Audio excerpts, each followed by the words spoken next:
এবং তার যশোর এবং পুলিশ বাহিনীতে এই বিএনপি এবং অঙ্গ সংগঠনের উপরে কিভাবে স্ট্রিম চালিয়েছে সংগ্রামী উপস্থিতি।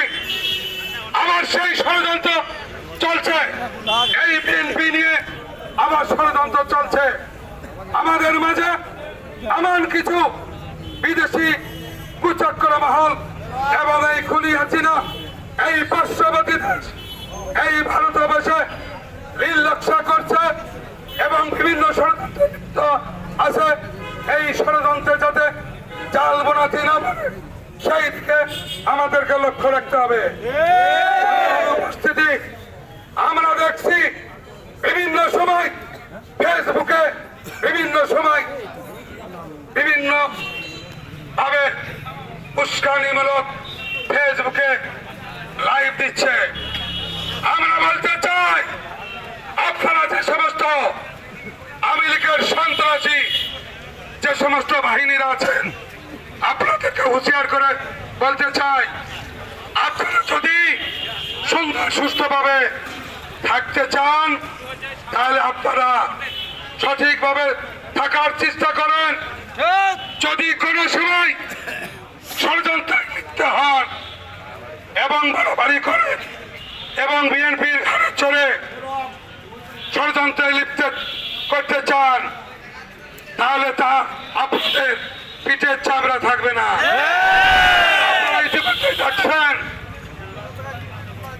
ঢাকা সহ বিভিন্ন জায়গায় যে সমস্ত আওয়ামী লীগের সন্ত্রাসী বাহিনীরা এবং এদেশের ছাত্র জনতার হাজারো শহীদের রক্তের বিনিময়ে 5ই আগস্ট আবার দ্বিতীয় স্বাধীনতা অর্জন হয়েছে। এই স্বাধীনতা আবার ধ্বংস করার জন্য বিভিন্ন সময় বিভিন্ন চক্রান্ত এবং এজেন্টের মাধ্যমে আবার ষড়যন্ত্র করতে যাচ্ছে।